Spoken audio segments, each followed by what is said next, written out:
Les doy la bienvenida al encuentro Panorama Global y Coloquio con Diplomáticos en este 2020, organizado por la Universidad de El Salvador junto a Equilibrium Global en su tercer año consecutivo, nuestro ciclo de embajadores. Muchas gracias a todos los que nos están acompañando en la jornada de hoy.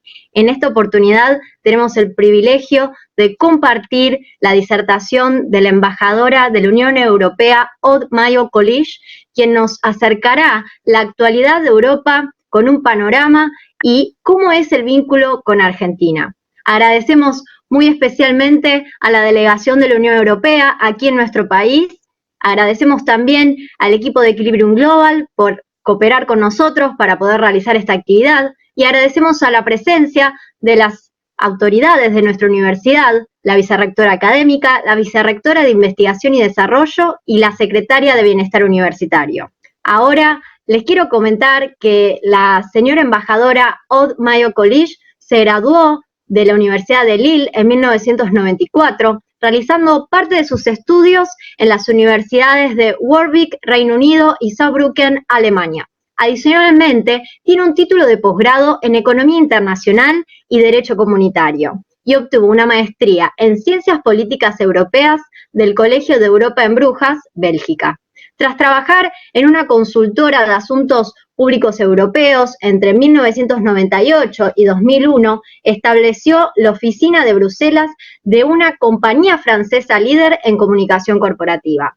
La señora embajadora se integró a la Comisión Europea en el 2001, donde ha trabajado en relaciones europeas y latinoamericanas por 10 años, incluyendo 4 años en Venezuela, donde ejerció el cargo de jefe de la sección política, comercial y de prensa entre el 2007 y el 2011. Entre 2011 y 2013 se desempeñó en el Departamento de Recursos Humanos de la sede del Servicio Europeo de Acción Exterior en Bruselas. Entre 2013 y 2017 fue embajadora de la Unión Europea en Venezuela y actualmente es embajadora de la Unión Europea aquí en Argentina. Ahora sí, paso a darle la palabra a la señora embajadora Aude Mayo-Kolisch. Bueno, es un gran placer poder compartir algunas ideas y algunos conceptos alrededor de la Unión Europea con ustedes. Hemos puesto como título de esa ponencia Europa hoy, así que podemos hablar de muchas cosas. Lo que es Europa hoy, obviamente, se define por su pasado y su presente se define hacia cómo se orienta su futuro.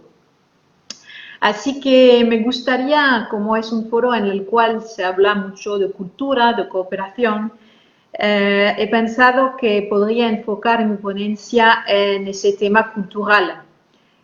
Hablar de cultura con Europa cuando uno está en Argentina, bueno, ustedes no van a descubrir nada, ya saben todo de lo que es la cultura en Europa, porque sus familias, sus orígenes, por la mayoría, es de Europa.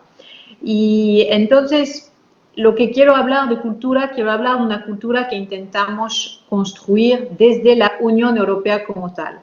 Como saben, la Unión Europea es un conjunto de 27 países hoy en día que se ha construido con el tiempo. Empezó en 1952 y en esa época con 6 países y ahora 27 países y una integración muy profunda como integración regional. ¿De qué hablamos como cultura que estamos construyendo a nivel de la Unión Europea? Bueno, es una cultura que debía una cultura de paz. Una cultura de paz en el sentido que saben muy bien que la historia de Europa no es una historia de paz. Es una historia de conflictos. Para construirse y después para lucha de influencia, lucha para ganar territorios y los dos últimos grandes conflictos mundiales que ha hecho que muchas de sus familias que originan de Europa han tenido que emigrar para encontrar un futuro mejor. Bueno, han dejado estos conflictos huellas muy, muy fuertes en la gente en Europa. Y por eso han decidido unirse de tal manera que los conflictos ya no fueran posibles de aquí en adelante. ¿Cómo lo hicieron? ¿Cómo lo hicimos? Y cómo finalmente este proceso de integración europea y de cultura de paz está funcionando desde hace más de 60 años. Primero, construyendo una interdependencia entre nosotros. Segundo, promoviendo una cultura de solidaridad entre los países y la gente. Y finalmente, pasando por reglas compartidas. Esos tres elementos que les voy a contar ahora de cómo hemos construido la Unión Europea o cómo queremos que siga, bueno, son también elementos que van a encontrar en cómo queremos no solamente construir una cultura de paz para Europa y dentro de Europa, pero también hacia afuera y hacia el mundo. Entonces empiezo por adentro de la Unión Europea. La cultura de paz que se construye primero a través de interdependencias. La interdependencia se construyó primero en 1952, como lo decía, cuando armamos la Comunidad Económica del Carbón y del Acero. Seguramente como estudiantes en relaciones internacionales, aparte de ustedes, habrán aprendido cuáles son los orígenes del proceso de integración europea. Y pues poner en conjunto la producción de carbón y de acero en Europa en esa época significaba retirar la posibilidad a los países de construir más armas y más herramientas para hacerse la guerra entre sí. Esta interdependencia en algunos rumbos esenciales de esa época, poco a poco se fue ampliando a muchos otros aspectos primeramente económicos. La integración europea fue primeramente económica. Fue primeramente económica porque justamente es lo que crea una interdependencia difícil de deshacer. Y lo ven ahora con el Brexit. El Brexit es muy difícil de llevar a cabo porque esa interdependencia es tan fuerte que es muy difícil implementar cuando ha existido durante tantos años. El segundo punto es la solidaridad. Se construye la Unión Europea no solamente creando interdependencias, abriendo la posibilidad de trabajar, de intercambiar bienes, servicios, capitales libremente entre los países, pero también creando esquemas de solidaridad entre los países mismos y entre las regiones más y menos pobres. Para tomar un ejemplo concreto, cuando España se juntó a la Unión Europea, que fue un poco más tarde, ¿no? En 1985, pues España era un país en esa época mucho más pobre del resto de los países que hacían parte ya de lo que era la Comunidad Económica Europea en esa época. Pues España se abrió a la Unión Europea, eso creó no solamente oportunidades para reconstruir ese país, construir este país que estaba todavía muy pobre, hacer llegar, se decía, supermercados franceses, alemanes a España, pero también iba con fondos del presupuesto de la Unión Europea para ayudar a construir rutas, hospitales, edificios. Ese sistema de solidaridad es lo que todavía está funcionando en la Unión Europea. Hay muchos esquemas de redistribución de riqueza entre regiones y países. Y es lo que, de paso, negociamos cada 7 años, porque la Unión Europea tiene un presupuesto a 7 años. Y el próximo presupuesto se empezará en 2021 hasta el 2027 y entonces se negocia de qué herramientas vamos a utilizar para esta solidaridad organizada entre los países europeos y qué tipo de presupuesto vamos a poner en esto. Esta solidaridad justamente se ha confirmado en la negociación del próximo presupuesto.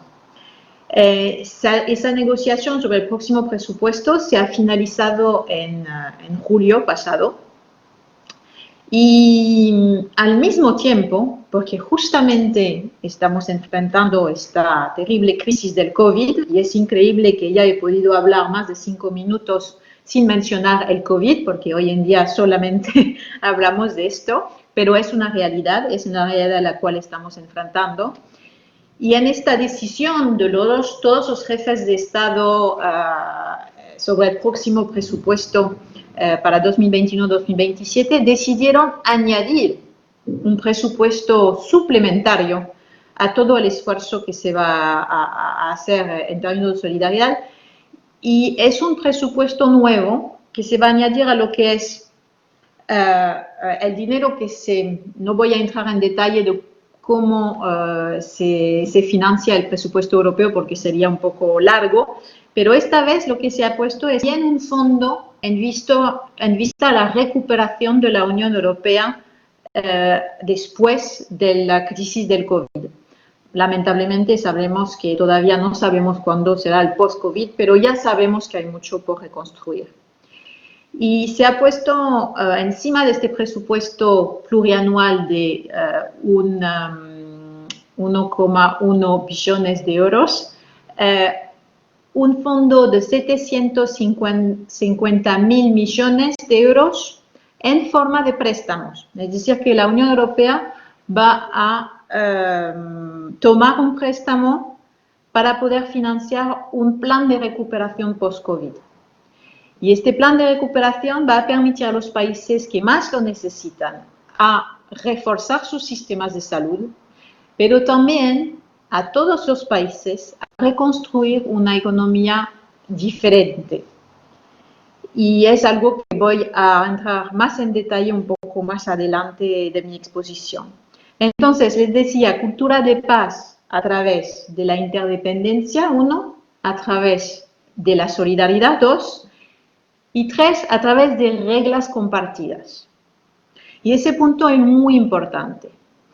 Muy importante porque no se puede ser solidarios si el vecino no respeta las mismas reglas que yo. Y por eso la Unión Europea es también no solamente son jefes de Estados, ministros que se encuentran, pero son instituciones densas, se dice a veces que hay muchos funcionarios en Bruselas, etc. Es porque hay un gran trabajo hacia la formulación y después la adopción de normas para toda la Unión Europea. Y eso se hace en consulta con los actores, se hace con el Parlamento Europeo, que evidentemente representa a los ciudadanos europeos. Y hoy en día casi se puede decir que más del 90% de las leyes nacionales, de hecho, vienen de Bruselas, como se dice, de la Unión Europea. No de un proceso que no sea democrático, es un proceso de decisión totalmente democrático, pero a otro nivel y que después se aplica dentro de los Estados miembros. Bueno, entonces, interdependencia, solidaridad, reglas compartidas. Eso son un poco las herramientas para nuestra cultura de paz que finalmente está funcionando desde hace 60 años. Cultura de paz también que queremos promover hacia afuera, hacia el mundo. Y retoma los mismos principios. La Unión Europea ha sido un gran promovedor de la globalización, de la apertura de los mercados, de la libre circulación de la gente, del mundo y de los productos y de lo que uno puede ofrecer como servicios, porque como ha sido su propia experiencia como Unión Europea, haciendo esa apertura se crean interdependencias y se hace más difícil hacer la guerra. También pensamos que esa apertura tiene que tener reglas comunes, reglas compartidas. Por eso apoyamos fundamentalmente al multilateralismo, a todas las organizaciones de Naciones Unidas, porque necesitamos una reglamentación, una regulación a nivel global. Y eso se ha ilustrado muy bien desde el principio de esta crisis del COVID.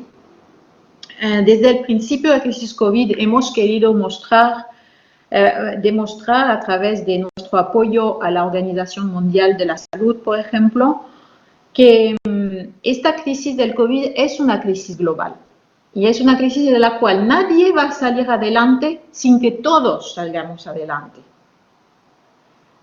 Por eso, desde ya el mes de mayo, lanzamos una gran conferencia internacional para recaudar fondos para poder producir tratamientos y vacunas contra el COVID. Esta gran operación, Conferencia Internacional para recaudar fondos, tuvo mucho éxito. Se pudo recaudar ya 7.000 millones de euros, creo, o de dólares, lamentablemente no me acuerdo muy bien, en un solo día, con actores que han querido asociarse a esto, pero actores muy diferentes. No solamente estados, gobiernos, organizaciones internacionales, pero también estrellas de fútbol, estrellas de cine, ONGs variadas, fundaciones, lo que nos ha mostrado que ese apoyo al multilateralismo y a cooperar en la escena multilateral es algo que la gente quiere, no es algo de los estados. Y eso nos reforzó en la idea que hay que seguir con el apoyo al multilateralismo. Es también una noción que nos une con Argentina, que viene también a apoyar el método multilateral en esta crisis, pero también en toda otra serie de asuntos. El método multilateral, el multilateralismo también es válido en otros asuntos como, por ejemplo, el cambio climático, el medio ambiente. Vamos a celebrar próximamente el aniversario de la Cumbre de París, que permitió ponerse todos de acuerdo sobre la necesidad y objetivos de baja de emisiones de gases de efecto invernadero. Queremos seguir con este compromiso y en este sentido estamos trabajando muy fuertemente en la Unión Europea para proponer al mundo una otra forma de ver nuestras vidas, nuestras economías, nuestra sociedad. El plan de recuperación de lo cual estaba hablando anteriormente para dentro de la Unión Europea es lo que llamamos el Pacto Verde. El Pacto Verde es nuestra meta de un planeta para todos. Un planeta en el cual las generaciones futuras van a poder vivir. Y para eso tenemos que realmente accionar muchos elementos a la vez. Sabemos que la biodiversidad está en mayor peligro, que el cambio climático se hace cada vez más fuerte. Y es una manera para nosotros, otra vez, parece lejano, pero no lo es, de fomentar una cultura de paz. Porque estos dramáticos cambios en el medio ambiente van a crear conflictos y ya lo están creando solamente por provocar muchas migraciones de gente que ya no pueden vivir en las tierras donde nacieron. Estos conflictos los queremos evitar en la medida de lo posible. No va a ser posible evitar todo. Ya los cambios climáticos y el medio ambiente tienen efectos reversos, pero tenemos que reaccionar. Y este Pacto Verde lo que quiere es cambiar totalmente nuestra manera de producir y de consumir. Está convirtiendo la economía europea en una economía verde, mientras cambiando el tipo de energía que utilizamos hacia energías renovables, intentando consumir menos energía, promoviendo movilidad limpia, una agricultura sostenible a través de todo un trabajo sobre los plaguicidas, los fertilizantes, todo lo que puede contaminar el agua. También trabajamos para la promoción de una más biodiversidad, la economía circular, es decir, deshacerse de los desechos, si es posible, pero sí hay que trabajar una nueva economía y esa nueva economía pensamos que va a permitirnos rearrancar con un nuevo crecimiento, un crecimiento que sea respetuoso del planeta y también incluyendo a todo el mundo. Bueno, han visto que es un plan bastante ambicioso, es una revolución que queremos llevar a cabo, comparable a revoluciones como la revolución industrial del fin del siglo XIX. Así que tenemos una gran tarea adelante, pero una vez más, como para el COVID, no podremos salvar el planeta solo, necesitamos trabajar todos juntos. Y es lo que proponemos al mundo, es lo que proponemos también a la Argentina. Y voy a terminar con este punto, que es el punto que todavía no abordé en cooperación a nivel de nuestra cultura de paz hacia afuera. Es la cultura de paz de la Unión Europea hacia afuera, es su cooperación y su solidaridad con los países terceros. La Unión Europea y sus Estados miembros son los primeros donantes de ayuda internacional y también de ayuda humanitaria, pero también estamos haciendo cooperación con los países terceros hacia el futuro. Con la Argentina, en el contexto, para retomar el contexto y el ejemplo de la crisis del COVID, hemos trabajado con intercambios entre gobierno argentino y gobiernos de Europa para saber cómo manejar esta crisis, no solamente sobre el plano sanitario, pero también para hacer frente a sus consecuencias sociales, económicas y sociales. En este campo, como en muchos, nadie sabe cuál es la solución, pero intercambiar lo que se puede hacer, lo que se ha hecho, permite ser más creativo y lograr las soluciones más justas. En materia de cooperación también hubo desde Europa insumos médicos, insumos de diferentes tipos para hospitales, para comunidades más alejanas en el norte. También estamos trabajando mucho en el contexto de los programas que tenemos en el país antes de la crisis del COVID, que quieren programas de cooperación, que quieren lograr que juntos podamos lograr los objetivos del desarrollo sostenible de Naciones Unidas. Programas como, por ejemplo, el programa Spotlight, que es un programa de lucha contra la violencia hacia las mujeres y las niñas. En el contexto de la crisis COVID, bueno, hemos reforzado todo el trabajo con los call centers, con centros de llamada, para que las personas sometidas a violencias puedan tener una respuesta. En un programa que tenemos de apoyo a migrantes y refugiados, hemos podido reorientar fondos para los hospitales donde se acuden esa gente. Hemos podido llevar filtros de agua a comunidades indígenas.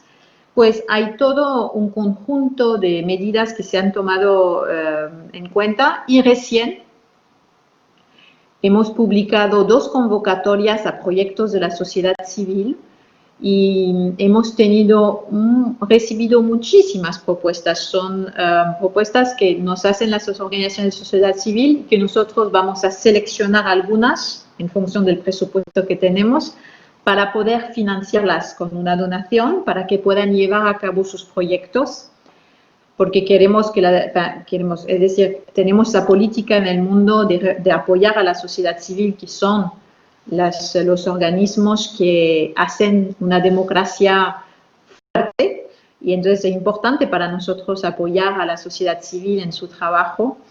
Y entonces decía, esas convocatorias que publicamos hace unos meses y la fecha para entregar las propuestas era el 15 de julio, recibimos 380 propuestas. No vamos a poder financiar tantas, eso es obvio, pero lo que nos demostró es la gran actividad de la sociedad civil argentina y que hay un mundo para colaborar y muchas cosas todavía por hacer juntos. Así que cultura de paz, cooperación y solidaridad internacional, bueno, creo que la Unión Europea y Argentina tienen mucho en común. Muchas gracias.